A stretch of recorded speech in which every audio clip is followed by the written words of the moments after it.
வணக்கம். அண்ணாமலை அவசரமா டெல்லிக்கு வர சொல்லியிருக்கிறாங்க. காரணம் பார்த்தீங்கன்னா, விஜய பத்தி, தாவேகாவ பத்தி, நான் கரூர்ல நடந்த சம்பவத்த பத்தி கேட்கும்போது, திரும்ப திரும்ப ஏங்க என்ட்டயே கேட்குறீங்க? நொச்சு நொச்சுன்னு என்ட்ட கேட்காதீங்கங்க. அது போய் விஜய்ட்ட கேளுங்க. அந்த கட்சிக்காரங்கள்ட்ட கேளுங்க. நான் தான் என் கருத்த சொல்ட்டேன்ல. அதுக்கப்புறமா திரும்பவும் ஏன் இப்படியே பேசுறீங்க? அப்படிங்கிற மாரி ஒரு விஷயத்த அவர் சொன்னாரு. என்னடா இது தாவேகா, பாஜக கூட்டணி அப்படிங்கிற ஒரு விஷயம் உருவாயிட்டு இருக்கு. இந்த மாரி சமயத்தில அண்ணாமலை இப்படி பேசுறாரே அப்படிங்கிற மாரி எண்ணத்தில கூட அண்ணாமலைய டெல்லிக்கு வர சொல்லியிருக்காங்க. ஏற்கனவே அங்க ஆதவ அர்ஜுனா டெல்லியில போய் தங்கியிருக்கிறாரு. அவர் மூத்த வழக்கறிஞர்களை எல்லாத்தையுமே சந்திக்கிறாங்க. இந்த மாரி பிரச்சனைகள் பெருசா இருக்குது. நாங்க எடுத்துக்க முடியாது. அப்படிங்கிற மாரி சொல்லும்போது, வழக்கறிஞர்கள் எல்லாமே பார்த்தீங்கன்னா, பாஜக சார்புல ஏற்பாடு பண்ணிட்டு இருக்காங்க. அப்படிங்கிற மாரி தெரியுது. குறிப்பா பார்த்தீங்கன்னா, இந்த வழக்க சென்னை உயர்நீதிமன்றத்தில இப்படிலாம் கொண்டு போனோம்னா, நமக்கு எதிரான ஒரு தீர்ப்புகள் தான் வரும். அதனால உச்சநீதிமன்றத்தில இதில முறையிடுறதுக்கான வாய்ப்புகள் அதிகமா இருக்கு. அதுக்கான வேலைய ஆதவ அர்ஜுனா இறங்கி செயல்பட்டுட்டு இருக்காரு அப்படிங்கிற மாரி சொல்லிட்டு இருக்காங்க.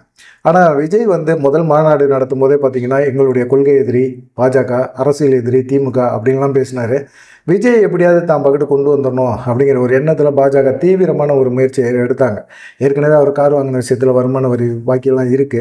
அதுக்கு இடையில பார்த்தீங்கன்னா, நயினா நாகேந்திரன், தமிழிசை சவுந்தரராஜன், அண்ணாமலை இப்படி நேரடியா எல்லாருமே விஜய கூப்பிட்டுக்கிட்டே இருந்தாங்க. ஆனா விஜய் பெருசா கண்டுக்கவே இல்ல. என் தலைமையில தனி அணி, கூட்டணி ஆட்சி அப்படிங்கிற மாரிலாம் பேச ஆரம்பிச்சாரு. எங்கேயோ ஒரு சைடு மாட்டுவாரு, லாக் ஆகும் அப்படின்னு சொல்லி வெயிட் பண்ணிட்டு இருந்தாங்க. இன்னும் தேர்தலுக்கு ஒரு 6 மாசம் இருக்கு.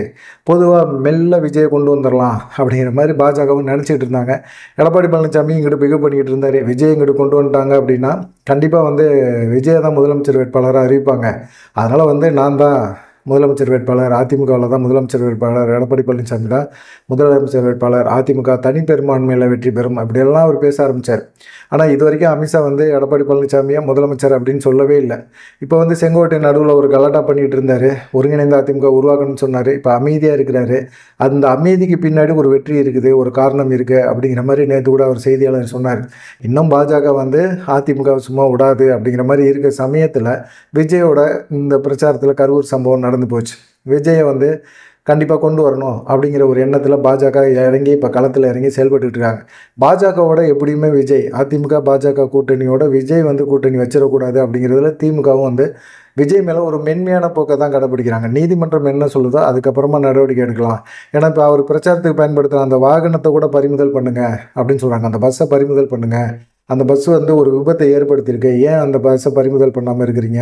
அப்படிங்கிற மாரி சொல்லியிருக்காங்க. அதேபோல அவருடைய பஸ்ஸில 8K கேமரா ஃபிட் பண்ணியிருக்காங்க. அதில இருக்கிற சிசிடிவி ஃபுட்டேஜ்லாம் வாங்குங்க அப்படிங்கிற மாரிலாம் சொல்லியிருக்காங்க. இப்ப இந்த மாரிலாம் சம்பவங்கள் நடக்கும்போது, ஆதவ் அர்ஜுனா டெல்லி போனாரு. டெல்லிக்கு போனவரு தனி ஃப்ளைட்ல போறாரு. விஜய் குடுத்த பாதுகாப்பு, கமாண்டோ பாதுகாப்போட அவர் தனி விமானத்தில பயணம் பண்றாரு அப்படின்னா, எந்த அளவுக்கு பாஜக அவங்களுக்கு சப்போர்ட்டா இருக்கு அப்படிங்கிற மாரி தான் பார்க்க வேண்டியதா இருக்குது. ஏன்னா, இதுக்கு முன்னாடி பார்த்தீங்கன்னா, பாஜக இன்னும் ஒரு 6 மாசம் தேர்தல் இருக்கும்போதே பார்த்தீங்கன்னா, விஜய்க்கு எவ்வளவு சப்போர்ட் இருக்கும், ஆதரவு இருக்கும் அப்படிங்கிற ஒரு எண்ணத்தில அவர் பிரச்சாரத்த ஸ்டார்ட் பண்ணும்போதே கருத்து கணிப்பு எடுத்தாங்க. கிட்டத்தட்ட ஒரு 15% வாக்குகள அவரால வாங்க முடியும். அசால்ட்டா முதல் தேர்தலே ஒரு 15% வாங்கிருவாரு. அவருடைய கட்சி அங்கீகாரத்த பெறும். இந்த தேர்தல்ல அவர் வெற்றி பெறாரு, வெற்றி பெறல. அடுத்த சட்டமன்ற தேர்தல், குறிப்பா நாடாளுமன்ற தேர்தல் 2029ல வரப்போற நாடாளுமன்ற தேர்தல் மிக முக்கியமான தேர்தலா பாஜகவுக்கு இருக்கும்போது, விஜய் தமிழகத்தில ஒரு மிகப்பெரிய ஒரு தாக்கத்தை ஏற்படுத்துவாரு அப்படிங்கிற ஒரு எண்ணத்தில, எப்படியா இருந்தாலும் விஜய நம்ம சைடு கொண்டு வரணும் அப்படிங்கிற ஒரு உணர்வோட தான் பாஜகவும் இறங்கி செய்றாங்க. இந்த கருத்து கணிப்பு அவங்களுக்கு மிகப்பெரிய அளவுல ஒரு ஆச்சரியத்த குடுத்திருக்கு. இந்த கருத்து கணிப்ப என்ன செஞ்சிருக்காங்க, அமித்ஷாட்ட கொண்டு போய் குடுத்துருக்காங்க. அமித்ஷாவும் கரூர் விஷயத்தில கண்டிப்பா நம்ம விஜய்க்கு சப்போர்ட் பண்ணுவோம். நேரடியா சப்போர்ட்டே பண்ணுவோம். அதனால என்ன விமர்சனம் வந்தாலும் அத பத்தி நம்ம கவலைப்படக்கூடாது. அப்படிங்கிற மாரி ஒரு எண்ணத்தில அவங்களும் நேரடியா சப்போர்ட் பண்றாங்க. இது கண்டிப்பா விஜய்க்கு நல்லா தெரியுது. ஆனா அமித்ஷா விஜய்ட்ட பேச முயற்சி செய்றாரு. ஆனா விஜய் பேசுறதுக்கான ஒரு எண்ணத்தில இல்லாம இருக்கிறாரு. நம்ம இவ்வளவு தூரம் பாஜக விமர்சனம் பண்ணிட்டு இருக்கோம். மக்களும் பாஜக விமர்சனம் பண்றதுனால நம்மளையும் ஏத்துக்கிறாங்க. ஒரு மாற்று அரசியல அவர் கொண்டு வருவார்ன்னு நெனைக்கிறாங்க. ஆனா ஒரு இக்கட்டான ஒரு சூழ்நிலையில நம்ம போய் மாட்டிக்கிட்டோம். இந்த மாரி சமயத்தில டக்குன்னு நம்ம ஒரு முடிவு எடுத்து பாஜகவோட கூட்டணி வைக்கிறது அவ்வளவு நல்லா இருக்காது. அப்படிங்கிற மாரி அவரும் இது பண்ணாரு. வீடியோவும் வெளியிட்டாரு. பாஜக சொல்லி தான் வீடியோ வெளியிட்டாங்க. பார்த்துக்கலாம். அப்படிங்கிற எண்ணத்தில எல்லாருமே பேச ஆரம்பிச்சாங்க. ஆனா இதுக்கு இடையில பார்த்தீங்கன்னா, இப்ப அண்ணாமலை இப்படி பேசிட்டே இருந்தாரா, திடீர்னு பார்த்தீங்கன்னா, அண்ணாமலைய வர சொல்லியிருக்கிறாங்க அப்படிங்கிற மாரி ஒரு சம்பவம் இருக்கு. அண்ணாமலை கண்டிப்பா டெல்லி தலைமை வர சொல்லியிருக்கு. என்னன்னு கேட்டீங்கன்னா, திமுக கூட்டணி வலுவா இருக்கு. இந்த மாதிரி சமயத்தில் பாஜக கூட்டணியும் வலுப்படுத்தணும் அப்படிங்கிற மாதிரி இருக்காங்க. தாவேகா ஒரு பிரச்சனையில் மாட்டி நிற்கிறதுனால இந்த சைடு எடப்பாடி பழனிசாமி அவர் சைடு கொண்டு போயிட்டாரு அப்படின்னா பாஜகவை கழட்டி விடுறதுக்கான வாய்ப்புகள் அதிகமாக இருக்குது. எடப்பாடி பழனிசாமி, விஜய் இவங்க கூட்டணி வைக்கிறதுக்கு வாய்ப்புகளை உருவாக்கிடுவாங்க. ஏன்னு கேட்டிங்கன்னா ஏற்கனவே அவர் பாஜகவை வந்து எதிர்க்கிறாரு, அதே போல் திமுகவை எதிர்க்கிறார்.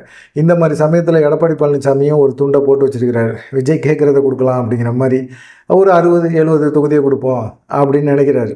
ஆனால் விஜய் வந்து என்ன நினைக்கிறாரு, நான் முதலமைச்சர் வேட்பாளர். இந்த கரூர் சம்பவம் முதலமைச்சருக்கான எல்லாத்தையுமே காலி பண்ணி விட்டுருச்சு.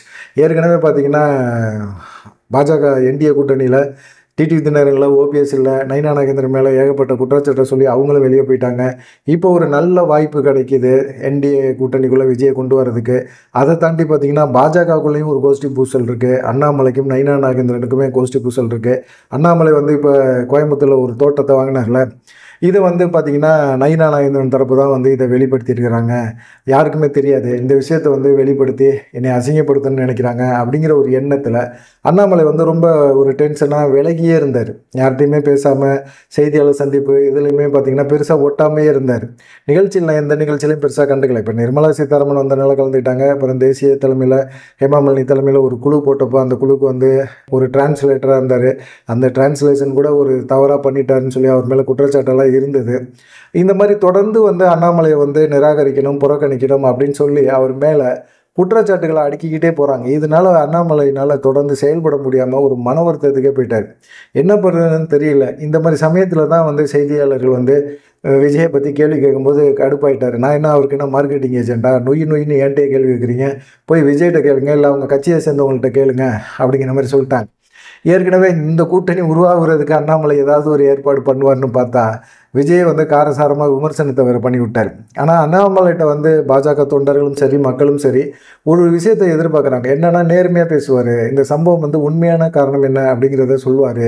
ஏன்னா அவர் அப்படி தான் திமுக விமர்சனம் பண்ணிக்கிட்டே இருந்தார். திடீர்னு வந்து பார்த்திங்கன்னா பாஜக மேலிடம் சொல்கிறக்கூடிய விஷயங்களை மட்டும்தான் அவர் ஆமாஞ்சாமி போடுற மாதிரி இருக்குது. பாஜக என்ன சொல்லுது, விஜய் ஆதரி அப்படின்னு சொன்னால் உடனே விஜய் ஆதரிக்கிறாரு அப்படிங்கிற மாதிரி தான் தோணுது. அங்கே கரூர் சம்பவத்தில் என்ன நடந்தது, ஒரு காவல்துறை அதிகாரியாக இருந்தவர், அவருக்கு கண்டிப்பாக தெரிஞ்சிருக்கும். அப்படிப்பட்ட ஒரு சூழ்நிலையில் உண்மையான சம்பவங்கள் என்ன அப்படிங்கிறத அவர் கண்டிப்பாக உணர்ந்திருப்பார். உணர்ந்து அதை வெளியே சொல்ல முடியாமல் அவர் இருக்கிறாரு அப்படிங்கிற மாதிரி இருக்குது. அண்ணாமலை ஒதுங்கி போகிறாரு. இதனால் விஜய் நம்ம கூட்டணிகளை கொண்டு வரதுக்கான வாய்ப்புகளை இழந்துக்கிட்டு இருக்கிறோம். ஒருவேளை இந்த சந்தர்ப்பத்தை பயன்படுத்தி கூட்டணிகளை கொண்டு வரணும் அப்படிங்கிற ஒரு எண்ணம் பாஜக மேலிடத்துக்கு வந்திருக்கு. அதனால பார்த்தீங்கன்னா அமித்ஷா வந்து அண்ணாமலையை அவசரமாக டெல்லிக்கு கூப்பிட்ருக்காங்க. ஏற்கனவே ஆதவ் அர்ஜுனா டெல்லியில் இருக்கிறாரு. இவங்கள ஆதவ் அர்ஜுனா, அண்ணாமலை இவங்களுடைய சந்திப்பு டெல்லியில் நடக்கும் அப்படின்னு சொல்கிறாங்க. அதுக்கப்புறமா அமித்ஷாவை சந்திப்பார், பிஎல் சந்தோஷை சந்திப்பார், நட்டாவை சந்திப்பார். எல்லாத்தையுமே சந்தித்து ஒரு முடிவு எடுப்பாங்க அப்படிங்கிற மாதிரி ஒரு தரப்பு சொல்கிறாங்க. அதுக்காக தான் அண்ணாமலை அழைச்சிருக்காங்க அப்படின்னு சொல்லிட்டு. ஆனால் அண்ணாமலை மேலே தொடர்ந்து புகார்களை வந்து இங்கே இருக்கிற கட்சியில் இருக்க சீனியர்களும் சொல்லியிருக்கிறாங்க. அதனால அண்ணாமலை அழைச்சி அண்ணாமலை வந்து முன்ன போல் வந்து செயல்படலை, பாஜகவுக்குள்ளே கோஷ்டி பூசலை உருவாக்கிட்டே இருக்கிறாரு, பாஜகவில் வந்து கோஷ்டி பூசல் இருக்குது, கூட்டணிக்குள்ளே வர்றவங்கள்ட்டையுமே வந்து இவர் தட்டி விட்றாரு அப்படிங்கிற மாதிரி பாஜக மேலிடத்தில் சொல்லியிருக்கிறாங்க. அந்த புகாரின் அடிப்படையில் அண்ணாமலையை கூப்பிட்டு விசாரிக்க போகிறாங்க அப்படிங்கிற மாதிரி 2 விதமான தகவலும் இப்போ வந்து சமூக வலைதளங்களில் வந்துட்டுருக்கு. நீங்கள் இதில் எந்த தகவல் உண்மையாக இருக்கும் அப்படின்னு நம்புகிறீங்க அப்படிங்கிறத மறக்காமல் கமெண்ட் பண்ணுங்கள். நன்றி, வணக்கம்.